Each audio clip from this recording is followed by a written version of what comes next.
can this Kiss stay as sweet for fans? And the queen of all media, Oprah Winfrey, is on the verge of netting a whole new audience. Music scene, capturing the imagination of young rock and rollers while shocking more than a few parents. These days, the guys in Kiss are almost old enough to be grandparents, and now they simply shock the music industry with the amount of money they earn every year.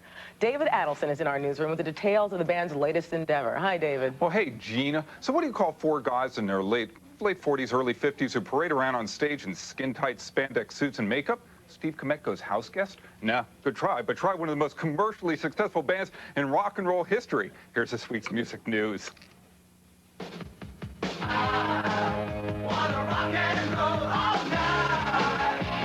They're a rock and roll institution.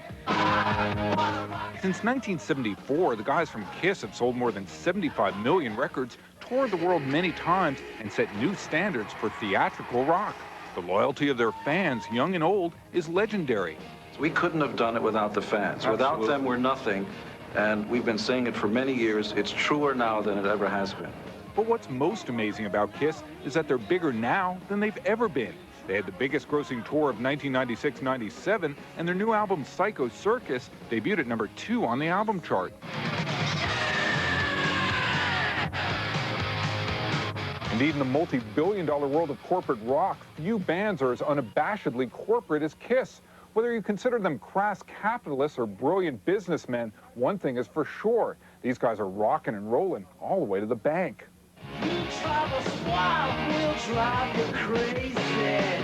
There's massive merchandising, including clothes and dolls. There's a Kiss website, even a Kiss car. But next week, one of the biggest corporate music marriages in rock history will be consummated. So which bride gets kissed? Fox rules. Yes, folks, the Kiss-Fox partnership kicks into overdrive next week. On October 30th, the band will guest on the Fox show Millennium. Welcome to the show! Magic! And then on Halloween night, the band hosts Fox's Mad TV. Kiss action figures, each with authentic costumes, instruments, and lifelike hair. But that's not all. After Mad, Fox will broadcast some of the band's special 3D concert live from Dodger Stadium. Hey, guess who owns that? Fox rules. You said that. So how do the guys feel about this whole Fox-Kiss corporate love fest? Fox is either showing tremendous judgment or lack of it, but anyway, this beats going into people's houses in America through the window. We're pleased to be with them. The Kiss tour will continue into the next century. We are best on stage. And we're all getting new teeth for the millennium. Yes.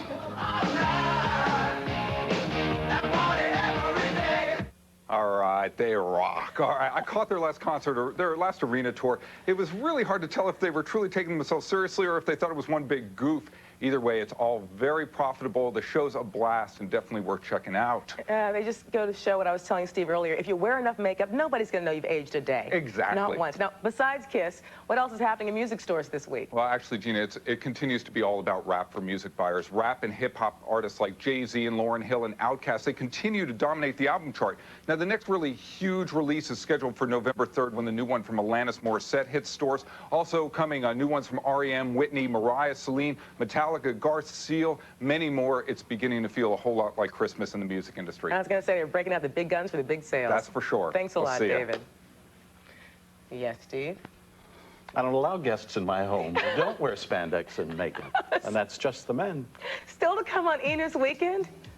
Oprah Winfrey Online. And Brandy goes back to school next. Plus, ever wondered what would happen if Hillary got a hold of Monica? You know what I mean? Ago, and then we're going to be back to hating each other. Rock feuds can sunder bands and rend friendships, but even the most grievous of interpersonal wounds, it turns out, can be healed, at least temporarily, by that time-honored showbiz ointment, money. When The Who reunited and grossed $1 gazillion in 1989, disbanded acts ranging from the Go-Go's to Led Zeppelin sat up and took notice. Fleetwood Mac, for instance, that giant of 70s studio rock, reconsidered their retirement and came back for another round at the Trow in 1997. I think what's been great about it is that everyone has kind of grown up a little bit. Coming from a situation where you had two couples in the band and there was a lot of baggage, which was part of what made the music interesting. And now we're coming back together and the chemistry is still there, but the baggage is not. And Another 70s pop rock supergroup, the Eagles, once vowed they'd stage a reunion only when hell froze over. But hey, that was then. This is a band that really always got along. I mean, that's not to say that we weren't volatile, hard-headed, and sometimes unreasonable, but by and large, you know, we always got along. Also back from the 70s came the original Kiss lineup, and they even stuffed themselves back into their old stage costumes. The truth is, like all family members, we've quarreled, and we don't always agree on everything. We don't want to push the fantasy much more than what it is on stage. The truth is, we're four individuals who love what we do and are thrilled to be doing this together again. But the truth is, in the past, we've had our differences, so and what? The magic is back.